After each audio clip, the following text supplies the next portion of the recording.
Pero si Inday, hindi pa yan napunta. Kaya, sana, well, yung Senate or committee, I will not make it personal, sana hininay nila yung testimony.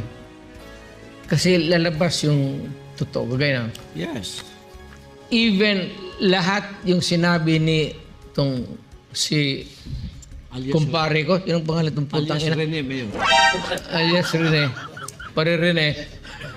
Even if nagsasabi ka ng totoo, pag nagkamali ka ng isa lang, kagaya nitong baril sa Mountain Glory, hindi pa napunta si Inday dyan kailanman. Kaya baski yan dyan, sira na lahat yung sinabi mo. Yes. Pati yung iba pang testimony nila. Bagsak na lahat yan.